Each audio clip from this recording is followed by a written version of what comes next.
రేవంత్ రెడ్డి సర్కార్ పాలనలో నిరుద్యోగులు గోసపడుతున్నారు. ఏదైతే ఎన్నికలకు ముందు 2 లక్షల ఉద్యోగాలు భర్తీ చేస్తామని కాంగ్రెస్ పార్టీ హామీ ఇచ్చిందో హామీ నెరవేర్చకపోవడంపై నిరుద్యోగులు అయితే ఆగ్రహం వ్యక్తం చేస్తున్నారు. ఇప్పటికే దిల్సుఖ్ నగర్ వేదికగా నిరుద్యోగులు పెద్ద ఎత్తున ఉద్యమం చేస్తున్నారు. మెరుపు దండతో దద్దరిల్లిస్తున్నారు. అటు మరోవైపు నిరుద్యోగులకు అండగా ఎల్బీ నగర్ ఎమ్మెల్యే సుధీర్ రెడ్డి మద్దతు తెలుపుతున్నారు. ఇవాళ మార్నింగ్ వాక్ చేస్తూ నిరుద్యోగులతో ఎల్బీ నగర్ ఎమ్మెల్యే సుధీర్ రెడ్డి సమావేశాలు. ప్రస్తుతం మనతో ఎల్బీ నగర్ ఎమ్మెల్యే సుధీర్ రెడ్డి గారు. సార్ చెప్పండి, కాంగ్రెస్ పార్టీ నిరుద్యోగులు చేసిన మోసాన్ని ఎలా చూస్తారు? అంటే పచ్చి మోసం అండి, దగ అండి. ఒక ఉద్యోగం బీకండి, మీకు 2 లక్షల ఉద్యోగాలు 90 రోజుల్లో 100 రోజుల్లో ఇస్తామని చెప్పింది.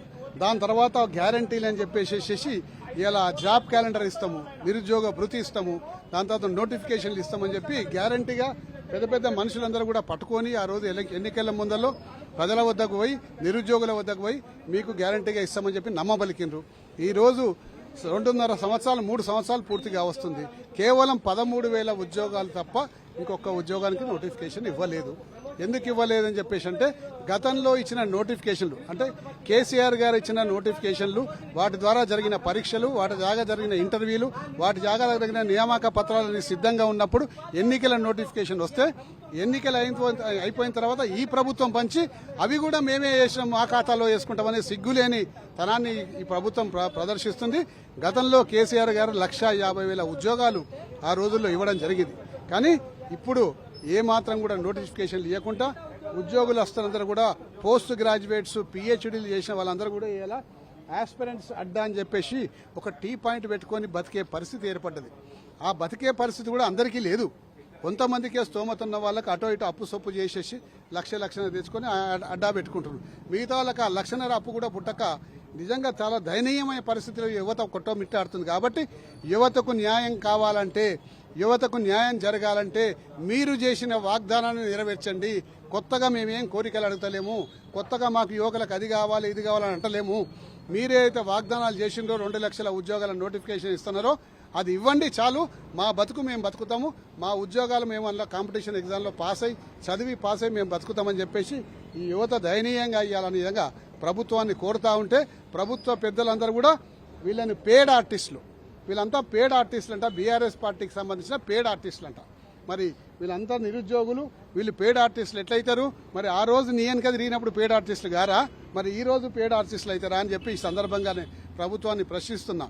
ఉద్యోగం లేక చదువుకొని అమ్మ అయ్య అంతా కూడా కష్టపడి డబ్బులన్నీ కూడా ఖర్చు పెట్టి హైదరాబాద్కి పంపించి నా కొడుకు ఇవాళ ఒక ఇందిరానాయక్ ఒక మంచి ఉద్యోగం సంపాదిస్తాడేమో ఒక నమ్మకంతో వాళ్ళ మీద నగ నట్రా ఒంటి మీద ఉంటే అది అమ్మి పంపిస్తే ఇవాళ ఇందిరానాయక్ హైదరాబాద్కి వచ్చి 6-7 ఏళ్ల నుంచి చదువుతుండు కానీ ఇవాళ నోటిఫికేషన్ పడతలేదు.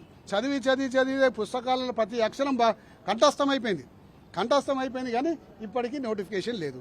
నోటిఫికేషన్ లేకపోతే చూస్తే ఆయన వయసు అయిపోతుంది. వయసుకు సంబంధించిన జీవో ఇచ్చిండ్రు, అది ఎక్స్పైర్ అయిపోయింది. జీవో 48 ఇచ్చిండ్రు, 2024 ఎక్స్పైర్ అయిపోయింది. జీవో 60 ఇచ్చిండ్రు, అది 2024 ఎక్స్పైర్ అయిపోయింది. దాన్ని ఎక్స్టెన్షన్ చేద్దాము, మళ్ళీ ఇలాంటి యువకులకు అవకాశం ఇద్దామన్న ఆలోచన కూడా ఈ ప్రభుత్వానికి లేదు. ఇప్పుడేమంటారు 34 సంవత్సరాలే క్రైటీరియా, 34 సంవత్సరాలు దాటితే ఇవన్న మీరు అందరూ ఐఏఎస్లు ఐపీఎస్లు అయ్యేది ఉందా, లేకపోతే అప్పటిదాకా చదివి ఏం చేస్తారని చెప్పేసి ఒక హేళనగా ఇలా మాట్లాడుతూ ఉన్నారు. కాబట్టి వాళ్ళ కడుపు మండిపోతుంది, రగిలిపోతుంది. కాబట్టి ఇలా తప్పనిసరిగా నోటిఫికేషన్లు ఇవ్వాలి అని చెప్పేసి కూడా ఈ సందర్భంగా మనవి చేసుకుంటాం. మార్పు అని అధికారంలోకి వచ్చిన కాంగ్రెస్ పార్టీ నిరుద్యోగులు ఎలాంటి మార్పు తీసుకొచ్చింది అనుకుంటున్నాం? నిరుద్యోగుల్లో మాత్రం మార్పు వచ్చింది. ఎందుకంటే గతంలో టీ పాయింట్ పెట్టే మార్పు వచ్చింది. చాలా మంది ర్యాపిడోలు నడిపే మార్పు వచ్చింది. దాని తర్వాత క్యాటరింగ్ చేసే మార్పు వచ్చింది. ఇతరాత్ర చిల్లర పనులు చేసుకునే మార్పు వచ్చింది. మేము ఇక ఉద్యోగాల కోసం చూసి వేస్ట్, మేము ఏదో బతుకు తెరువు కోసం చూడాలన్న మార్పు వచ్చింది. కాబట్టి వాళ్లకు ఉద్యోగాలు ఇస్తే వాళ్ళ మార్పు వాళ్ళు చూసుకుంటారు, వాళ్ళు చదువుకుంటారు. కాబట్టి ఆ ఉద్యోగాల అవకాశాలు ఇవ్వమని చెప్పేసి కొంటున్నాము. ఈ మార్పు అని చెప్పేసి కోరుకుంటూ వాళ్ళే మారిపోతుంది. కాబట్టి వాళ్ళు నిరుత్సాహంతో మారిపోతుంది ఇవాళ. కాబట్టి వాళ్ళలో ఒక స్ఫూర్తి నింపండి, ఒక ఆశ నింపండి, రాబోయే తరానికి ఒక హోప్ ఇవ్వండి. మేము కూడా రేపు రాబోయే తరం అంతా కూడా చదువుకుంటే ఉద్యోగాలు చేయొచ్చు నాకు ఆశ పుట్టించండి. తద్వారా మీరు నోటిఫికేషన్లు ఇస్తే ఇవన్నీ కూడా జరుగుతాయి. కాబట్టి మిమ్మల్ని నిరుద్యోగుల తరఫుకెళ్ళి రిక్వెస్ట్ చేస్తున్నా, మాకు ఎక్కువ ఏం చేయకండి, మీరు చెప్పిన మాటలు నెరవేర్చండి. అంతే, మేమేం అడుగుతలేము, మీరు చెప్పిన మాటలు నెరవేర్చండి. సంవత్సరంలో 2 లక్షల ఉద్యోగాలు ఇస్తున్నారు. 2 సంవత్సరాలు పూర్తయినాయి, 3వ సంవత్సరం రావస్తుంది. కాబట్టి ఈ 3 సంవత్సరాల లోపటన్నా కూడా కనీసం 2 లక్షల ఉద్యోగాల నోటిఫికేషన్లు ఇస్తే వాళ్ళ తిప్పలేదో వాళ్ళు పడతారు, కింద మీద పడతారు, చదువుకుంటారు, ఇంకా 4-5 రూపాయలు అప్పు సప్పు చేస్తారు. ఎందుకంటే ఉద్యోగం నోటిఫికేషన్ వస్తుందిరా బాబు, ఈ నోటిఫికేషన్లో నేను ఉత్తీర్ణులు కావాలి, చదవాలి, పాస్ కావాలి, ఉద్యోగం సంపాదించుకోవాలి. కాబట్టి ఇదే పట్టుదలతో పోరాడతారు. దాదాపు కొంతమందికి ఉద్యోగాలు వస్తాయి, తద్వారా వాళ్ళు సంతోషంగా ఉంటారు. మరోవైపు ప్రభుత్వాన్ని ప్రశ్నిస్తే అక్రమ కేసులు పెడుతున్నారు, నిరుద్యోగులపైన అక్రమంగా అరెస్ట్ చేస్తున్నారు, పోలీస్ భయభ్రాంతులకు గురి చేస్తుంది అని నిరుద్యోగులు ఆపోతున్న పరిస్థితి ఉంది సార్. దాన్ని తప్పనిసరిగా గతంలో కూడా ఇక్కడ అనేక సంఘటనలు జరిగినాయి. ఎవరైతే యాక్టివ్గా ముందుకున్నారో వాళ్ళకు పోలీస్ శాఖ పిలిపించడం, బెదిరించడం, నీ ఊర్లలో నీ కేసులు పెడతామని చెప్పేసి, నీ మీద కేసులు పెడతామని చెప్పేసి, రేపు నీ పొద్దున నీకు ఉద్యోగం కూడా రాదు, నువ్వు అప్లై కూడా చేయలేమని చెప్పి అనేక రకాలుగా భయభ్రాంతులు చేస్తూ ఉంది. ఏదైనా చిన్న ధర్నా కానీ వాళ్ళ నిరసన కానీ తెలుపుతామంటే గృహ నిర్బంధం, పొద్దున్నే ఉదయాన్నే పోలీసులు రావడం, ఇంటి చుట్టూ పోలీసులు ఇవ్వడం, బయటికి వెళ్ళనీయకపోవడం. అంటే ఒక ప్రొటెస్ట్ చేద్దాం, నిరసన తెలుపుదామంటే గృహ నిర్బంధం. కానీ ఇవాళ బండి సంజయ్ గారి పుత్రుడు మాత్రం స్వేచ్ఛగా తిరగొచ్చు, ఎక్కడెక్కడో తిరగొచ్చు, కానీ ప్రభుత్వం ఏమీ చేయలేని నిస్సహాయత ప్రదర్శించడం. వీళ్ళ విషయంలో ఈ విధంగా, నిరుద్యోగుల విషయంలో ఆ విధంగా. ఎందుకు ఈ తేడా అని చెప్పేసి ప్రభుత్వాన్ని ప్రశ్నిస్తున్నాం. చివరిగా చెప్పండి, నిరుద్యోగుల తరపున బీఆర్ఎస్ పోరాటం ఎలా ఉండబోతుంది, ఎలా మద్దతు ఉండబోతుంది?